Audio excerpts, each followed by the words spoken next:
Good afternoon. This is chapter 5 out of the patient care book, which is Introduction to Clinical Education. This begins on page 40, and this is the lecture that goes along with the PowerPoint. We look at some of the objectives of this chapter.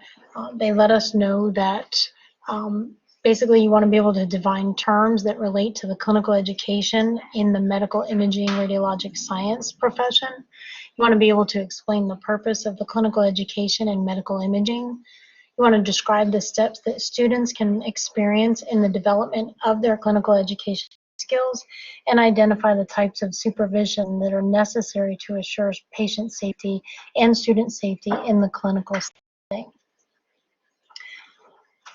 At the end of this chapter, you should also be able to describe the aspects of assessment that are used to measure and document student performance during clinical education. Explain the importance of adhering to clinical education policies regarding the supervision and patient safety. Explain the communication strategies that are taken by healthcare workers in a clinical setting to make sure that there's continuity of care for the patient. And describe the aspects of team steps and the SBAR as they support teamwork and positive patient outcomes in a clinical setting. When we look at education in the radiologic sciences, basically the clinical setting allows the student to integrate the knowledge that they gain from their didactic courses, which means your class and lab courses, like your classroom setting, lab setting.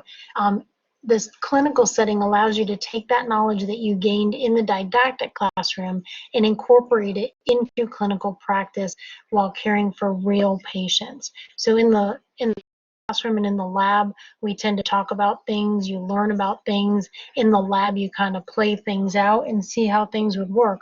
But the clinical setting is where you actually transfer that knowledge into a real world setting, working with real patients. They reference that education as a medical imaging professional includes 3 areas of learning, and those are the cognitive, the affective, and the psychomotor.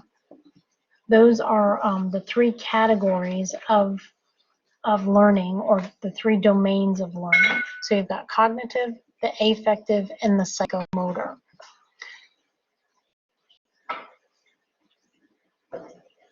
The emphasis basically shifts from the classroom setting to the clinical setting as your education evolves, meaning that as you learn more information and practice in the lab, once onto the clinical setting, that's where you actually transfer that knowledge and put it into actual practice. You integrate your knowledge that you gain from the classroom into clinical practice, working with patients. And like I said, these are real patients with real issues, real injuries, real needs, real concerns. Versus in the lab, we tend to role play, and they're not real patients. So sometimes that's a little more challenging for students to work through.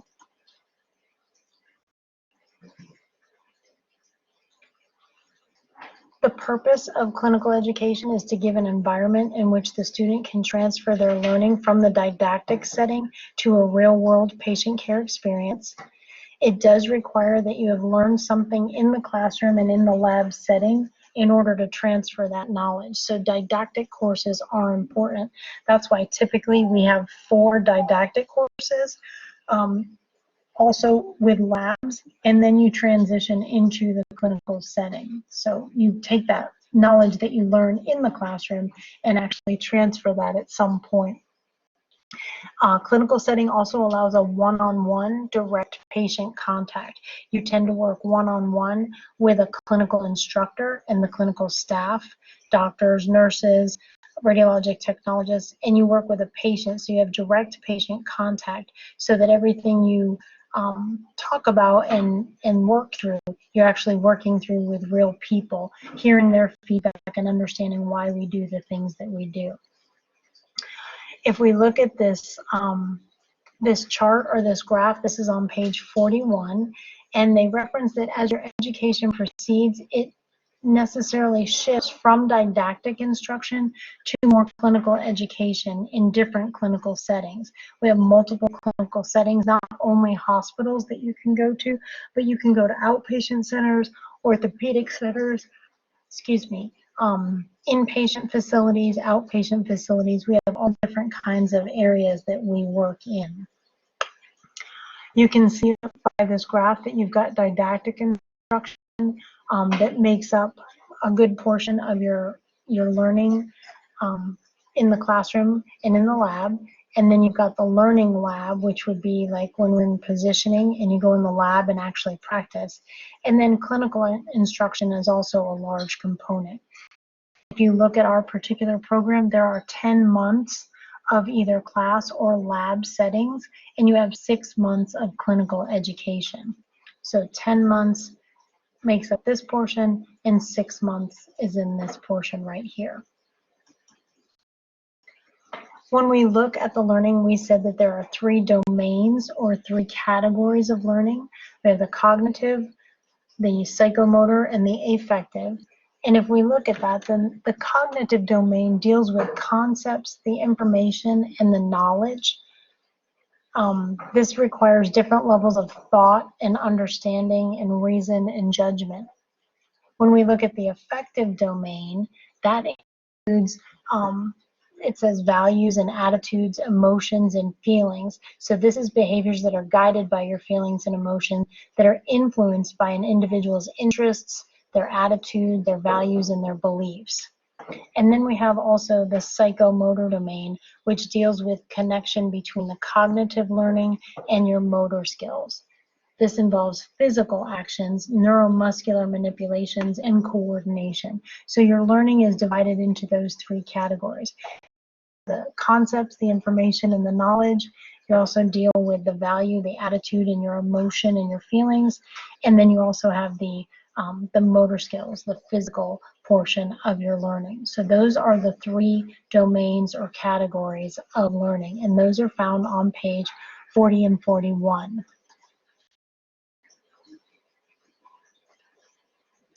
When we look at the learning process, it's based on performance objectives. And a performance objective is pretty much a behavior that's achieved by a student where it's relevant to a specific topic within a course or a module.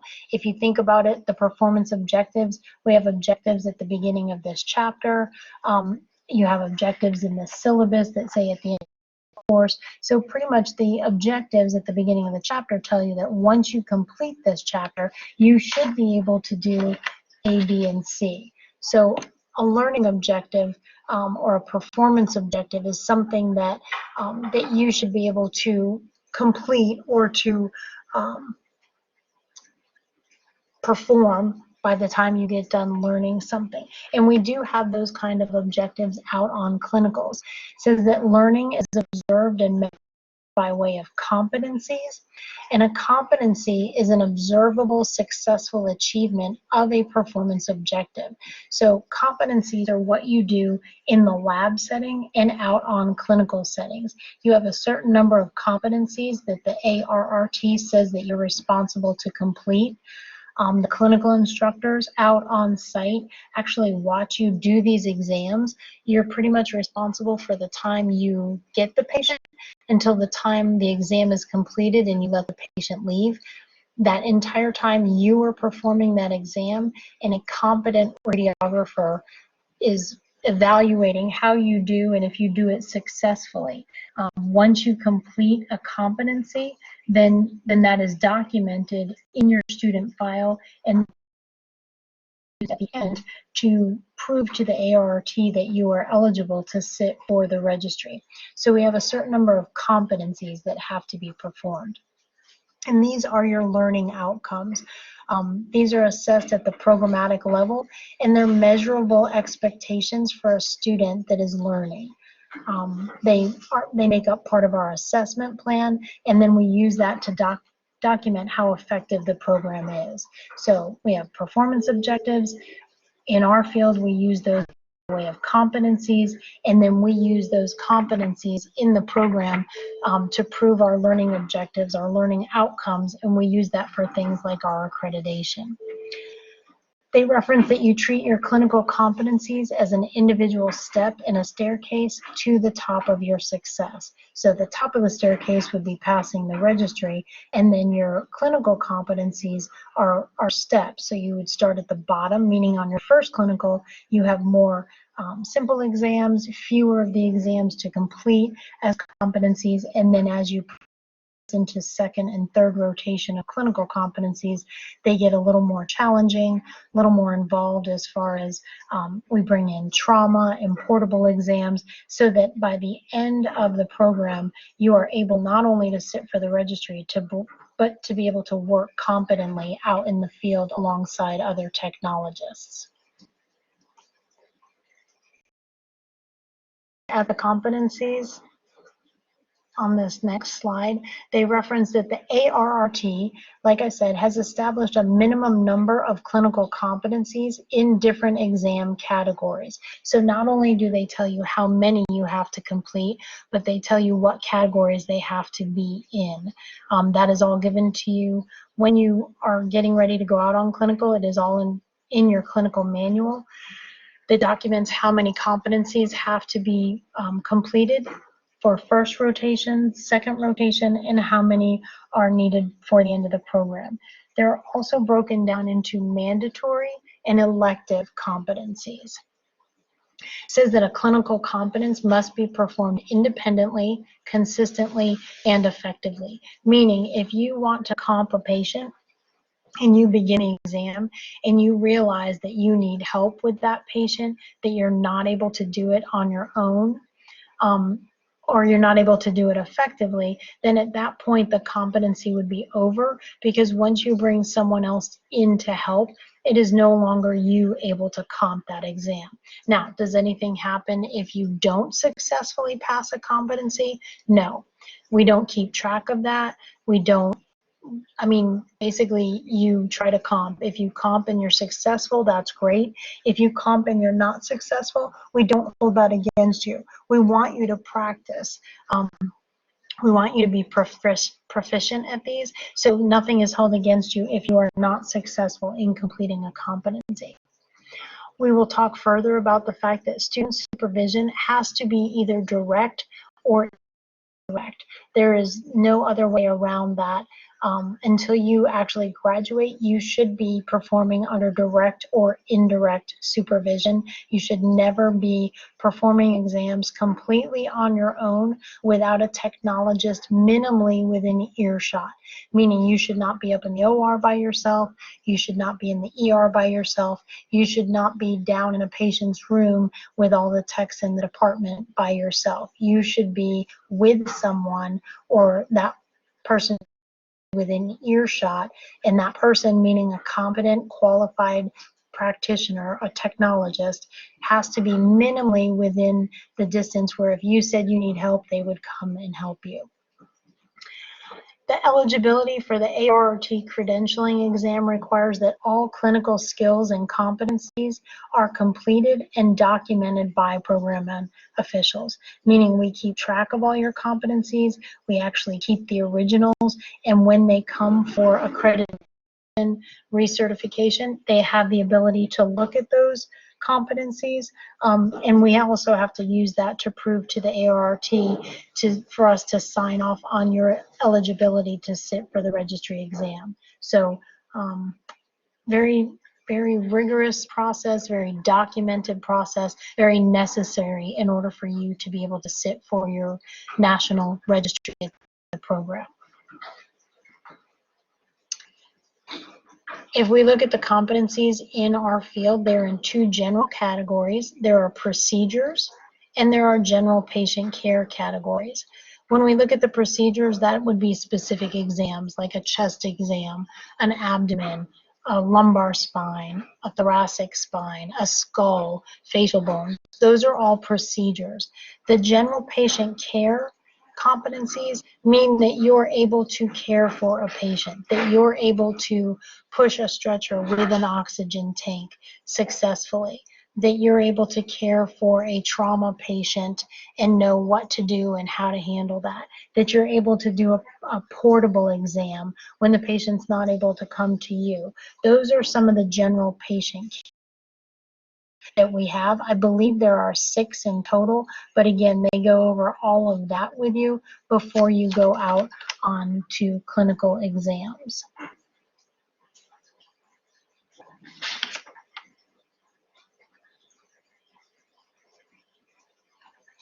All right. There is a listing of the competency requirements that are necessary in order to be eligible for the ARRT exam on the ARRT website. And I will tell you the reason I'm kind of hesitant to give you numbers and specific examples is because that recently changed. So you can go on that arrt.org website and check out what competencies are required as of now. I do know that they lowered the number of competencies overall. And they've changed some of the categories where they have to be in. They've gotten rid of some categories and they've added some patient care competencies as well. If we look at the organizational chart for a radiography program, you can see that the program director is the one that is responsible for overseeing the entire program.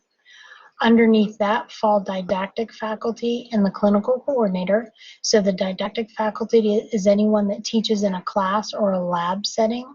Program director typically has teaching responsibilities as well. The program director is responsible to organize, administer, and assess the program as a whole. And they're responsible not only for the didactic portion, of clinical effectiveness as well. Didactic faculty are responsible for class and lab setting.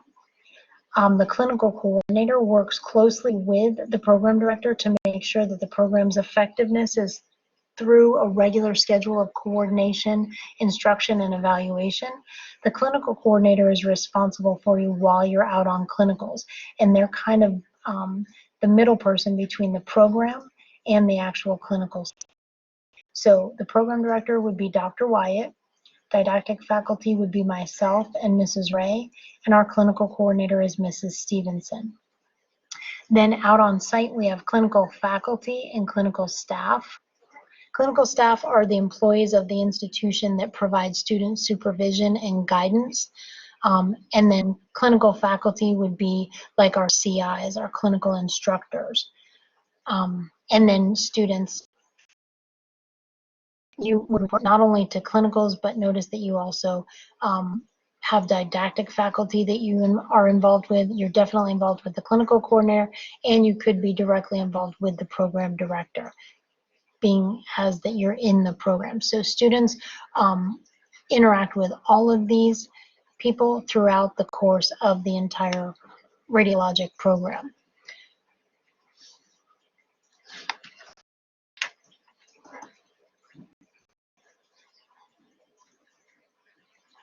If we look at the different phases of clinical learning, there are 3 phases that a student goes through.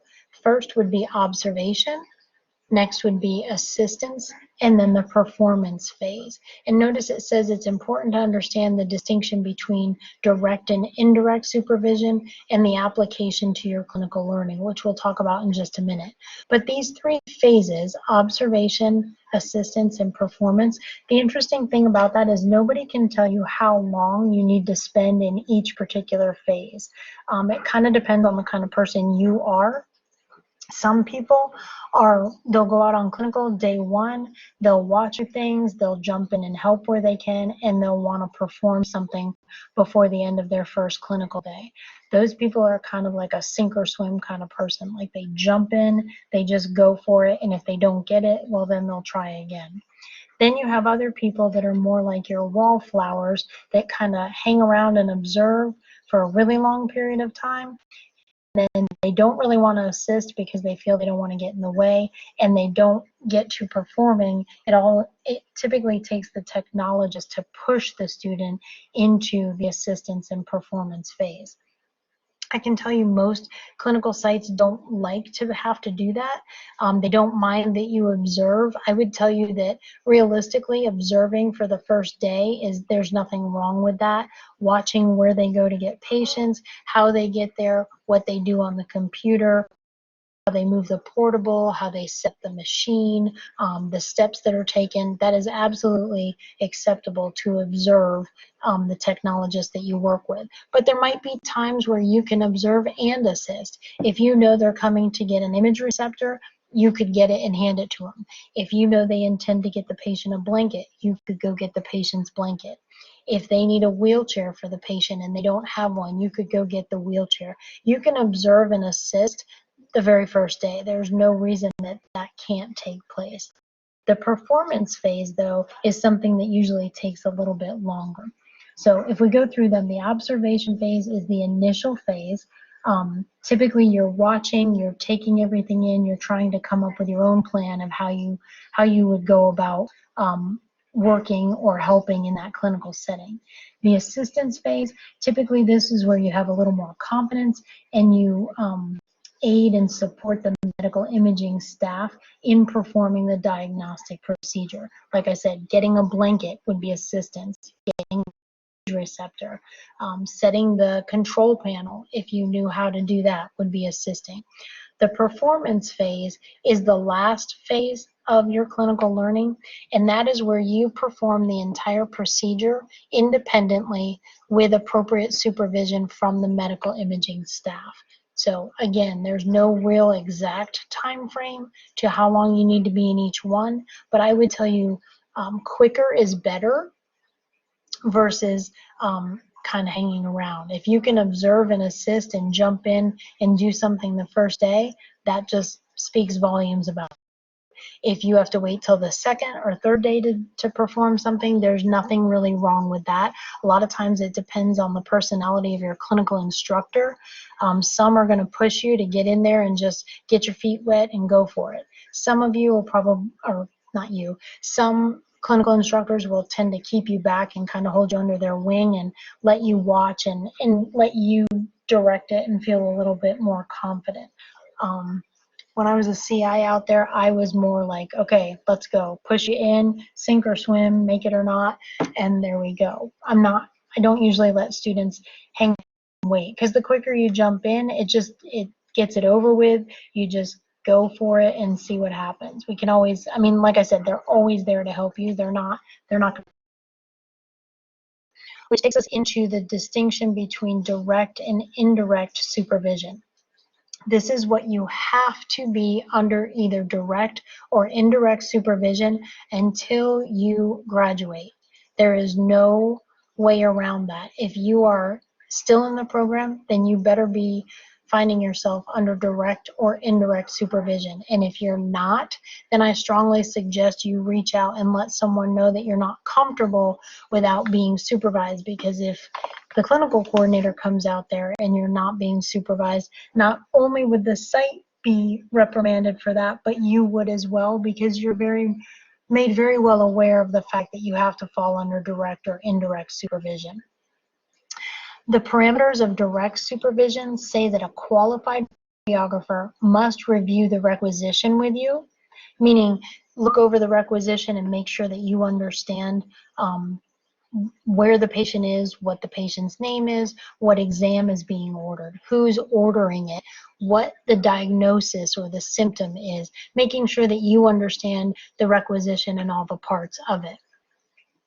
They also have to evaluate the patient and their condition and make sure that it's something that you would be able to handle, meaning we're not going to send you to the ICU with a patient that's on a ventilator the second day of your clinical rotation.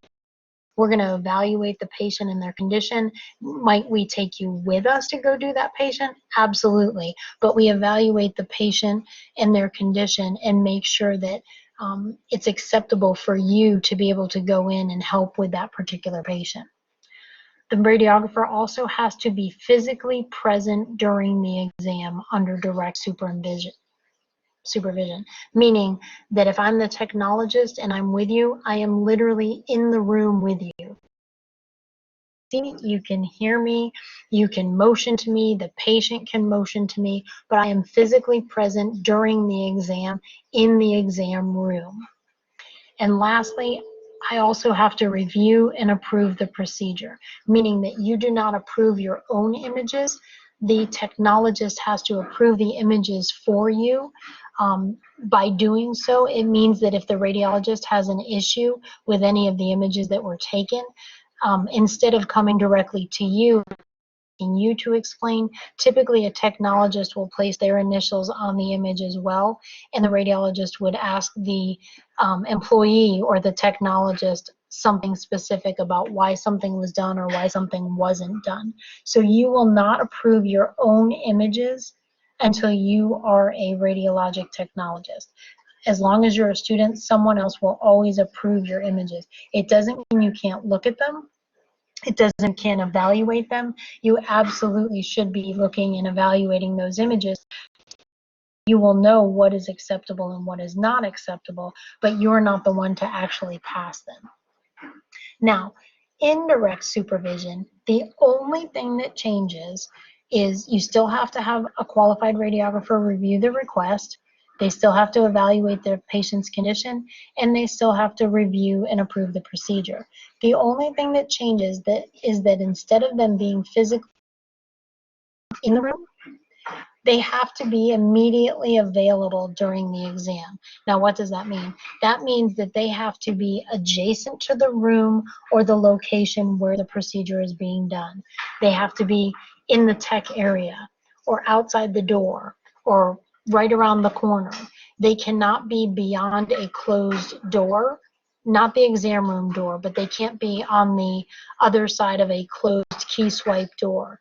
They can't be up in the OR. They can't be down in the cafeteria. They can't be 3 floors away from you. Within earshot means that if you say, hey, I need help, that they can hear you. That's within earshot. You shouldn't have to get on a phone to get a hold of them. You shouldn't have to get on the walkie-talkie. They have to be within audible earshot, meaning if you say you need help, that they come right away. Now, again, those two things, direct and indirect, you will fall under those until you graduate. I will tell you that it is very honoring if a tech says that you're doing awesome and they want to leave you alone to go run a room or to go do a portable on your own. It is a huge honor to have that said about you and to you, but you do not want to be caught doing that. You don't want to be on your own without the technologist either immediately available or right there with you, because that is a violation of our program's policies. And not only will you be reprimanded for that, but the site would as well.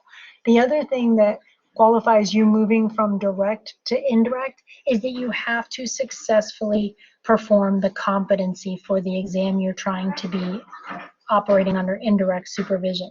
So if you've done a chest x-ray and you've comped it and you are deemed acceptable or it was appropriate the way that you did it and you passed your comp, then the next chest x-ray that comes in, if you chose to do it, you could move from direct supervision to indirect supervision. But you should not be under indirect supervision if you do not have a competency for the procedure that you're trying to perform.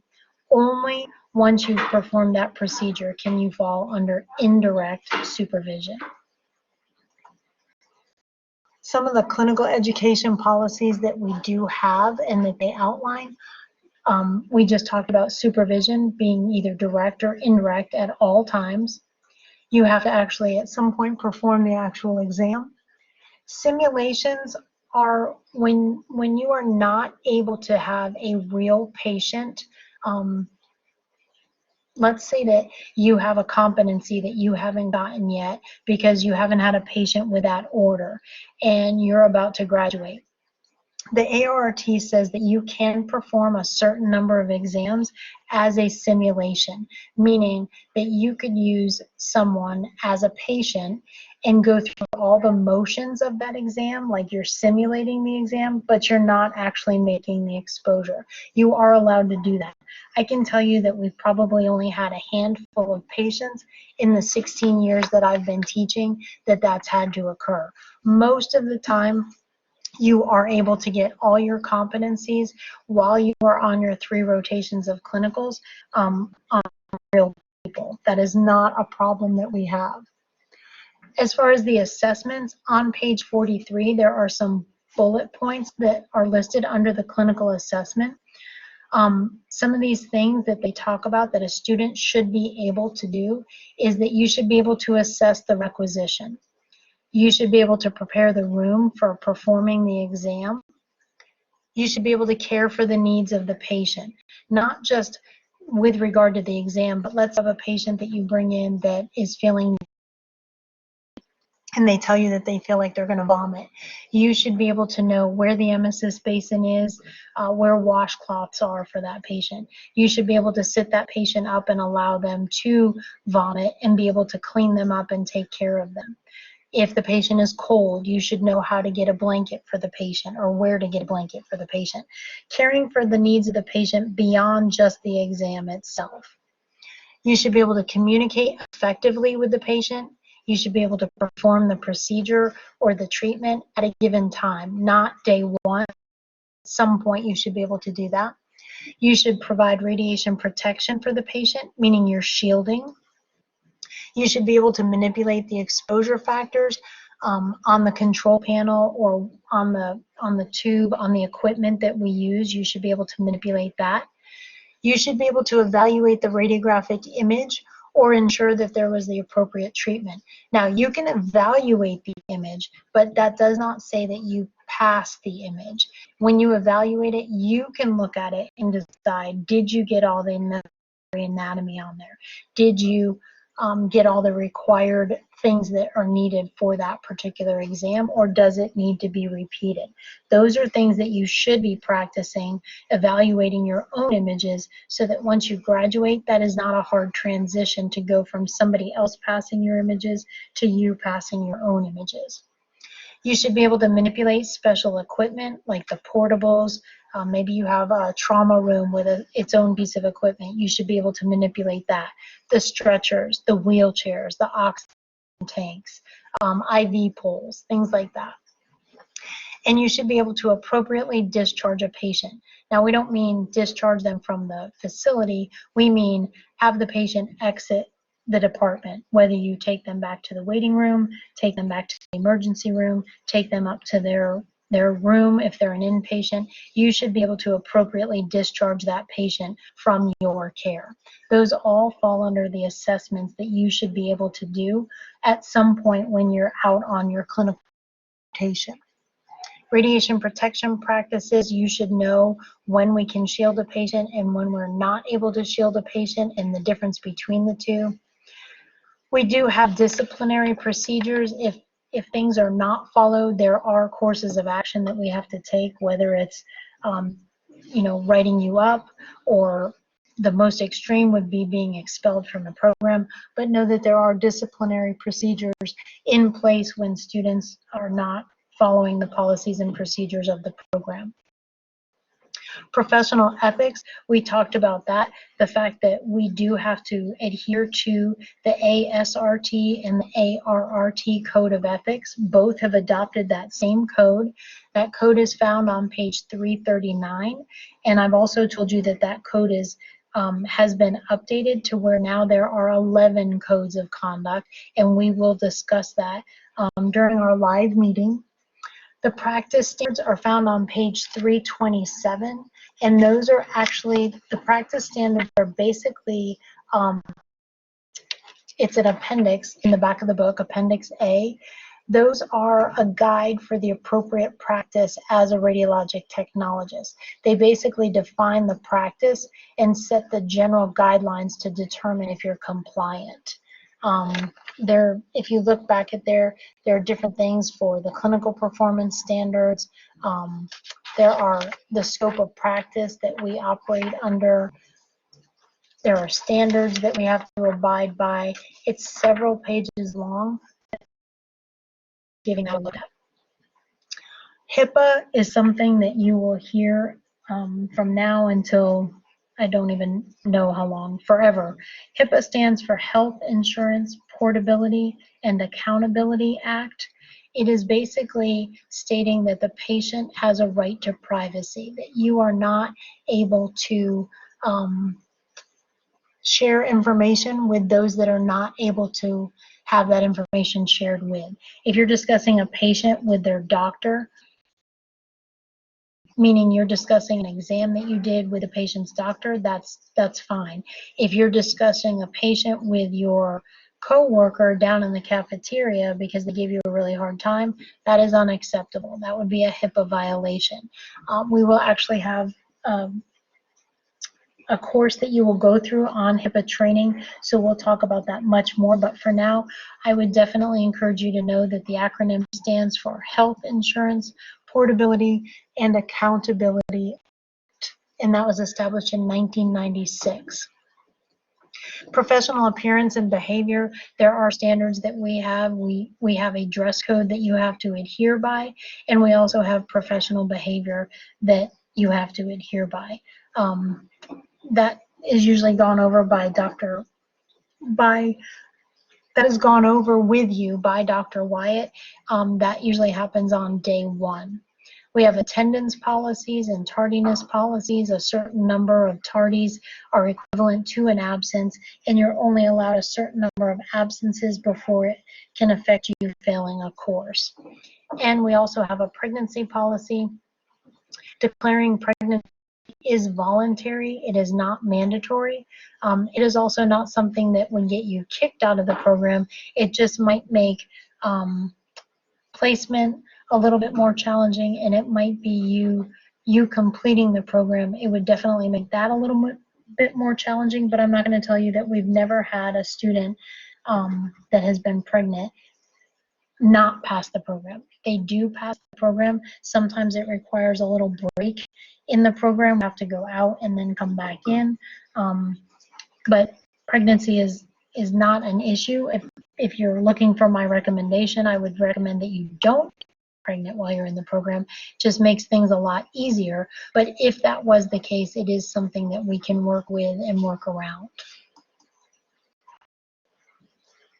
As far as students' clinical development, it is competency-based. The ARRT requires evidence of those comps. That's why the original comps are filed in your folder, and we have to provide proof before you're able to sit for the national exam. Clinical development is designed in the 3 phases. We said they are observation first, then assistance, and then performance phase. Clinical development allows you to translate the theory and the knowledge of what you learned into a real-world setting, and it's designed in accordance with the standards for an accredited educational program in radiography, and that accreditation comes from JRCERT. Remember, that is the Joint Review Committee on Education in Radiologic Technology. They're the one that set the accreditation standards that have to be followed for your clinical rotations. If we look at page 45, they talk about the team steps to patient safety. When they look at the team steps, they reference that in a clinical setting, the patient's safety is of the utmost importance. And communication among team members has to be structured to assure not only clarity, but accuracy for the safety of that patient. When they talk about team steps, it is an evidence-based teamwork system that uses highly effective teams necessary to the best patient outcomes. And there's 5 key principles in the team steps. There is team structure, there is communication, leadership, situation monitoring, and mutual support. if you look on page 45, it says that TeamSteps is an evidence-based teamwork system used in healthcare institutions to improve the quality, the safety, and the efficiency of healthcare. And the 5 key principles, again, are team structure, along with skills in communication, leadership, situation, and mutual support. When you use that team structure, it's established to make sure that team members work effectively together to ensure the patient's safety. Okay, and that is typically best done with communication. We also have what's called SBAR. A key element to the teamwork in a clinical setting is communicating. The healthcare worker has to communicate, not only just communicate, but communicate effectively with each other to assure that quality patient care and safety for the patient is given. And an example of this communication method that we use to assure that there's an effective handoff of a patient from one healthcare worker to another is that SBAR. And there's 4 elements to that. There is the situation, the background, the assessment, and the recommendation. All right, and that patient handoff happens when a patient is transferred from one healthcare worker to another for either a different type of care or a different procedure or a different treatment. All right, and it says it's a structured communication process that provides for accurate sharing of information between the healthcare workers when the handoff occurs. So if you get done imaging a patient and that patient has to go to CT, then you want to make sure that you explain to the CT tech the situation that's going on, the background of the patient, the assessment of your patient, and the recommendation. Most of the time, that's not very involved, especially if your patient is doing fine. You simply give them the background. This is Mrs. So-and-so, or this is Mr. So-and-so. I just did this. The order says that they need to come here for this. He or she is doing fine. The exam went without any incident, and I'm going to leave them in the hallway for you whenever you're ready for them. Something like that. It's just you don't want to hand off a patient and not give them any background to the situation. You don't want to give them little to no information. You basically want to pass that patient off and give the most effective communication that you can so that everything transcends smoothly and seamlessly, and the patient is provided with high quality care, and not only with that, but taken care of safely and effectively. In conclusion, clinical education is essential to developing competent medical imaging professional. We use performance objectives as learning tools to enhance the learning experience. And when you achieve and accomplish in the clinical setting, it's effectively done and measured through your clinical competencies. Your education increases as you develop a knowledge base through class and lab activities. And then you have a personal responsibility in order to maximize your clinical experience to become the best imaging professional possible, meaning you want to take an active role in your clinical education. You want on time, you want to be ready to go, you want to be open to do anything that the technologist has you going with them to do. You don't want to back out of anything. You want to, push yourself and go in the OR, go in the ER, go in the trauma cases.